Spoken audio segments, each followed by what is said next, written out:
नमस्कार. Prime time महाराष्ट्रामध्ये मी सुहास आपल्या सगळ्यांचं स्वागत करतो. शिवसेनेचा आजचा 60वा वर्धापन दिन आहे आणि या वर्धापन दिनाकडे अवघ्या महाराष्ट्राचं लक्ष लागलं आहे. 2022 नंतर 2 वर्धापन दिन शिवसेनेचे साजरे होत आहेत. एक ठाकरे गटाचा, एक एकनाथ शिंदे गटाचा. 2022 मध्ये शिवसेना फुटली, तो जून महिना होता. पण या वेळेला सुद्धा जून महिन्यातच उद्धव ठाकरेंच्या शिवसेनेचे 6 खासदार फुटलेत. होय, फुटलेत. अजून अधिकृत समोर काही नाहीये, पण फुटलेत.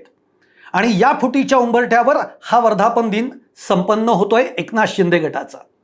त्यामुळे अनेक गोष्टींनी सगळ्या महाराष्ट्राचं लक्ष या वर्धापन दिनाकडे लागलंय. ते म्हणजे आज वर्धापन दिनाच्या कार्यक्रमात उद्धव ठाकरे काय बोलणार, कारण उद्धव ठाकरे आक्रमक झालेत.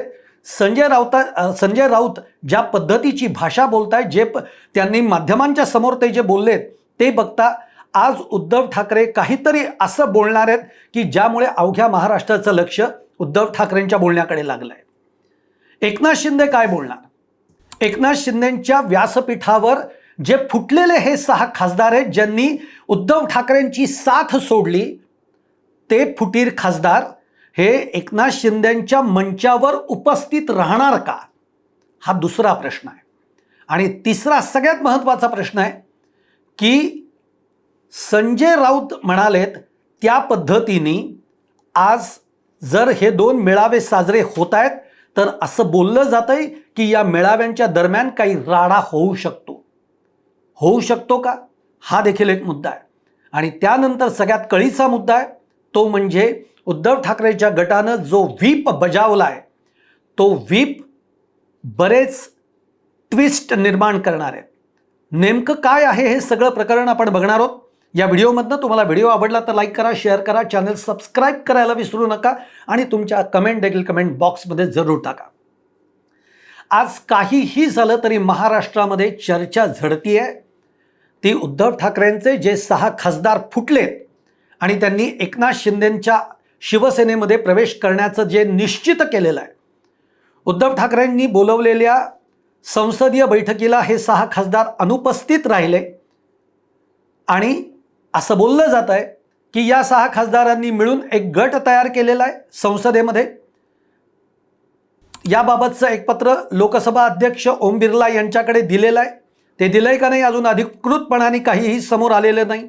हे 6 खासदार फुटले, त्याचा कोणताही फोटो समोर आलेला नाही. एकनाथ शिंदेंनी या 6 खासदारांबरोबर ऑनलाईन बैठक घेतलेली होती, त्याचाही कोणताही फोटो समोर आलेला नाही. आणि या सगळ्या पार्श्वभूमीवर म्हणून हे 6 खासदार खरंच फुटलेत का यातले 1-2 अजून उंबरठ्यावर उभेत किंवा तळ्यात मळ्यात आहेत, काही समजायला मार्ग नाही आहे. फुटलेत ही चर्चा जोरदार आहे आणि त्यामुळे संजय राऊतांनी आज अतिशय आक्रमकपणाने याच्यावर भाष्य केलंय. संजय राऊत म्हणालेत, अर्थात गद्दार आणि हे सगळे शब्द तर ते वापरत असतातच, पण आज ते असं म्हणालेले की आता जी काही ओरिजिनल शिवसेना आहे ती तुम्हाला दिसेल. 15 मिनिटं फक्त तुम्ही पोलीस हटवा, मग हे खासदार जे आहेत या खासदारांना आम्ही रस्त्यावर फिरू देतो का नाही ते कळेल. अशा पद्धतीची एक भाषा संजय राऊतांनी वापरली आहे आणि त्यामुळे आपल्याला बघायला मिळालं असेल की या खासदारांच्या घराच्या समोर तगडा पोलीस बंदोबस्त लावण्यात आलेला आहे. आता एक लक्षात घ्या, तुम्ही म्हणाल की हा बंदोबस्त लावण्याची गरज काय, शेवटी सरकारचं ते काम असतं, गृह खात्याचं ते काम असतं, ते काम ते करणार. गोष्ट ही चांगली वाईट हा विषय नसतो. कुणाच्या जीविताला धोका होणार असेल तर सरकारला त्याची दखल घ्यावी लागते, काळजी घ्यावी लागते आणि पोलीस तैनात करावे लागतात. पण महाराष्ट्रामध्ये चर्चा काय आहे? आज महाराष्ट्रामध्ये चर्चा हीच आहे की ज्या वेळेला 2022 मध्ये एकनाथ शिंदेंनी शिवसेना फोडली, 40 आमदार बाहेर पडले, त्याही वेळेला प्रत्येकाच्या तोंडी एकच विषय होता की हे असं व्हायला नको होतं. महत्वाकांक्षा प्रत्येकाची आहे, आशा प्रत्येकाला आहे, मोठं प्रत्येकाला व्हायचं आहे. पण सामंजस्याच्या भूमिकेतनं, संवादाच्या भूमिकेतनं हे करता येऊ शकत होतं. आणि उद्धव ठाकरे ते बोलत होते की एकनाथ शिंदेंना मी मुख्यमंत्री करत होतो, एकनाथ शिंदेंना मी सांगत होतो, मी सांगितलेलंही होतं केलंही असतं, पण ती घाई झाली. ठीक आहे, तोही महाराष्ट्र सगळा 2022चा जो काळ आहे तो विसरून गेला. तुम्ही एकनाथ शिंदेंचं नंतर पर्व सुरू झालं, ते मुख्यमंत्री झाले. पण आज जेव्हा हे खासदार फुटतायत तेव्हा प्रत्येकजण हे म्हणतोय की ही कृती योग्य नव्हे, हे योग्य केलं नाही. आज तुम्ही निवडून येता उद्धव ठाकरेंच्या शिवसेनेमधनं, खासदारकीचं तिकीट मिळतं तुम्हाला उद्धव ठाकरेंच्या शिवसेनेकडून, उद्धव ठाकरे त्यासाठी प्रचाराला येतात आणि आज तुम्ही कारण काय देताय की उद्धव ठाकरेंची शिवसेना ही काँग्रेसमध्ये विलीन होईल म्हणून आम्ही चाललोय. उद्धव ठाकरेंची शिवसेना आतापर्यंत महाविकास आघाडीमध्ये होतीच की, ती काँग्रेसबरोबर होती ज्याच्याबरोबर तुम्ही होता. तेव्हा तुम्हाला नाही कळलं आणि आज एकदम तुम्हाला ही उपरती झाली आणि म्हणून तुम्ही चाललात. तुम्ही कशासाठी चाललायत हे अवघ्या महाराष्ट्राला माहिती आहे, देशाला माहिती आहे. यामागे कुणाची महाशक्ती आहे हे अवघ्या महाराष्ट्राला माहिती आहे, देशाला माहिती आहे. त्यामुळे काहीतरी कारणं लावायची आणि पळवाट शोधण्याचा प्रयत्न करायचा, हे काम आता तुम्ही कितीही जरी बोललात तरी महाराष्ट्रातली जनता आणि त्यातून मतदार जो आहे ना तो याच्यावर आता विश्वास ठेवायला तयार नाही आहे. आता मुद्द्यावर येऊ आपण.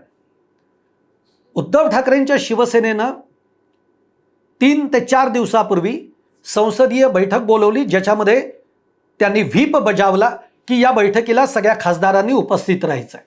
खासदार उपस्थित राहिले नाहीत, त्यांनी व्हीप अभेरला म्हणजे फेटाळून टाकला, त्याकडे दुर्लक्ष केलं. पण आता मुद्दा असा आहे, म्हणजे कायद्याच्या चौकटीमध्ये जर का विचार करायचा झाला तर अशी चर्चा होतीये की मुळामध्ये जो गट आता स्वतःला वेगळा गट समजतोय, ज्या गटाचं नेतृत्व संजय जाधव करतायत. बघा तुम्ही, जे संजय जाधव हे उद्धव ठाकरेंचे अत्यंत जवळचे मानले जात होते, ते आज फुटलेत आणि आज ते एका वेगळ्या गटाचं नेतृत्व करतायत, ते गटनेता होत आहेत. आणि त्यांच्या नेतृत्वामध्ये लोकसभेच्या अध्यक्षांना ओम बिर्लांना एक पत्र दिलं गेलंय म्हणे. या सगळ्या 6 खासदारांचं हे पत्र शिवसेनेकडनं दिलं गेलं की एक वेगळा गट तयार होतो शिवसेना एकनाथ शिंदेंकडनं. आता मुद्दा इथं आहे की हे पत्र खरंच दिलं गेलंय का? जर दिलं गेलं असेल तर या पत्राच्या आधी शिवसेना ठाकरे गटाचा व्हीप जारी झालाय आणि त्याच्यानंतर हे पत्र गेलंय का, हे पत्र आधी गेलंय आणि नंतर व्हीप जारी झालाय? कारण या 2 गोष्टींमध्ये खूप महत्त्व आहे. दुसरी गोष्ट, इकडनं एकनाथ शिंदेंच्या गटाकडनं असं म्हटलं जातं आहे किंवा काही त्यातले जे राजकीय विश्लेषक आहेत किंवा कायद्यातले तज्ज्ञ आहेत ते असंही म्हणत आहेत की जो व्हीप बजावला त्याला काहीही अर्थ नाही. कारण व्हीप कुठे लागू होतो तर सभागृहामध्ये ज्या काही गोष्टी घडतात, अगदी मग तुम्हाला मतदान करायचं आहे किंवा सभागृहामध्ये एखादं विधेयक पारित करायचं आहे, त्या विधेयकाला समर्थन देण्यासाठी मग जेव्हा तो पक्ष व्हीप काढतो किंवा मतदानाच्या वेळी व्हीप काढतो किंवा एखाद्या महत्त्वाच्या मुद्द्यावर जेव्हा सभागृहामध्ये चर्चा होणार असते तेव्हा तो पक्ष व्हीप काढतो, त्या व्हीपला अर्थ आहे. पण असं नाही आहे. म्हणजे जर इतिहासात डोकावलं तर शरद यादवांच्या बाबतीतली एक जी घटना घडलेली आहे ती याला साक्षी आहे आणि त्यावेळेला ती गोष्ट मान्य झालेली होती. त्यामुळे आता या व्हीपच्या बाबतीतही तसंच बोललं जात आहे. दुसरी गोष्ट जर आपण विचार करायला गेला तर आता मुद्दा याकडे लक्ष लागलेलं आहे की हे 6 खासदार हे एकनाथ शिंदेंच्या आजच्या वर्धापन दिनाच्या मंचावर उपस्थित राहणार का? जर आता राहणार याची चर्चा जरी जोरदार असली तरी मी तुम्हाला सांगतो ते राहू शकत नाहीत. एक लक्षात घ्या, शेवटी तुम्ही चोरीच्या दारातनं जेव्हा काही काम करत असताना तेव्हा तुम्हाला उघडपणाने असं मंचावर येता येत नाही. आणि याचं दुसरं कारण असं आहे, जर मंचावर आले तर हे अपात्र ठरतील. याचं कारण असं आहे की व्हीप लागू असताना अजून लोकसभेच्या अध्यक्षांनी अधिकृतरित्या सांगितलेलं नसताना, तुमचं कोणतंही अधिकृत पत्र हे पब्लिक डोमेनमध्ये आलेलं नसताना तुम्ही जर का एकनाथ शिंदेंच्या शिवसेनेच्या वर्धापन दिनाच्या मंचावर जर का उपस्थित राहिलात तर तुम्ही उद्धव ठाकरेंच्या शिवसेनेचा व्हीप डावललात आणि एका दुसऱ्याच पक्षाच्या मंचावर तुम्ही गेलात. याच्यामुळे उद्धव ठाकरेंची शिवसेनेच्या पक्षाकडून तुमच्यावर निलंबनाची कारवाई होऊ शकते. म्हणजे तुम्ही अपात्र ठरू शकता. आणि म्हणून मला असं वाटतंय की ते आज उपस्थित राहणार नाहीत. कारण शेवटी अंधारामध्ये ज्या गोष्टी घडतात त्या अंधारातच घडवल्या जातात. त्या अशा समोर येण्याचं म्हणून राऊत म्हणतात की तुम्ही समोर येऊन बोला, तुम्ही सांगायला पाहिजे होतं. तुम्हाला मान्य नव्हतं ना, तुम्ही राजीनामा द्यायला पाहिजे होता. मला एखादी गोष्ट पटत नाहीये, तुम्ही राजीनामा द्या ना. राजीनामा देऊन चालते बा, नाही होणार. कारण राजीनामा दिलात तर तुमची खासदारकी जाईल, म्हणजे तुम्हाला निवडून यायला लागेल. मग पुढच्या वेळेला निवडून याल का नाही याची खात्री नाही.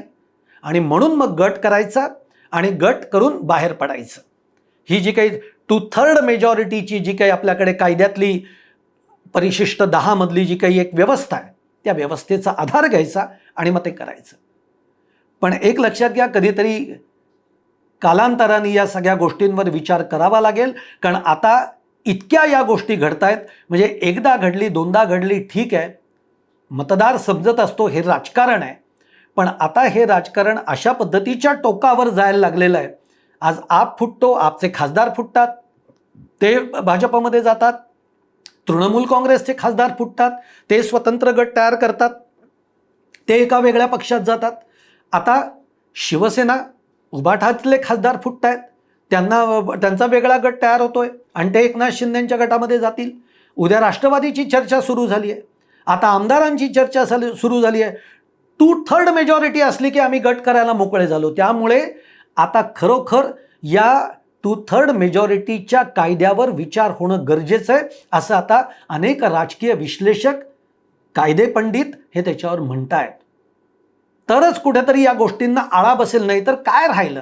मग त्यापेक्षा खरंच असं उद्वेगाने असं म्हणावं लागतं की कशाला पाहिजेत मग निवडणुका, तुम्हीच एकत्र या, कुणाला कुठल्या पक्षात जायचंय, कुणी राज्य करायचं हे आपापसातच ठरवा आणि मग या सत्तेवर. कशाला हव्यात निवडणुका, कशाला हव्यात तो सगळा खर्च. अशी उद्वेगानी भाषा आता लोक बोलायला लागली आहेत. कारण जर आमच्या मतालाच किंमत नाही, आम्ही का दिलं निवडून, तर ते या पक्षात आहेत, त्या पक्षावर आमचा विश्वास आहे, तुम्ही त्या पक्षाचे आमदार आहात, खासदार आहात किंवा नगरसेवक आहात, म्हणून आम्ही तुम्हाला निवडून दिलंय. आणि तुम्ही आम्ही निवडून दिल्यानंतर 6 महिन्यांनी दुसऱ्या पक्षात जाता, अर्थ काय या सगळ्या गोष्टीला. असो, त्यामुळे आजच्या या वर्धापन दिनाकडे, 2 जे वर्धापन दिन ठाकरे गटाचा साजरा होतोय, इकडे एकनाथ शिंदे गटाचा साजरा होतोय, या वर्धापन दिनाकडे सगळ्यांचं लक्ष आहे. दोघंही काय बोलणार याकडे लक्ष आहे.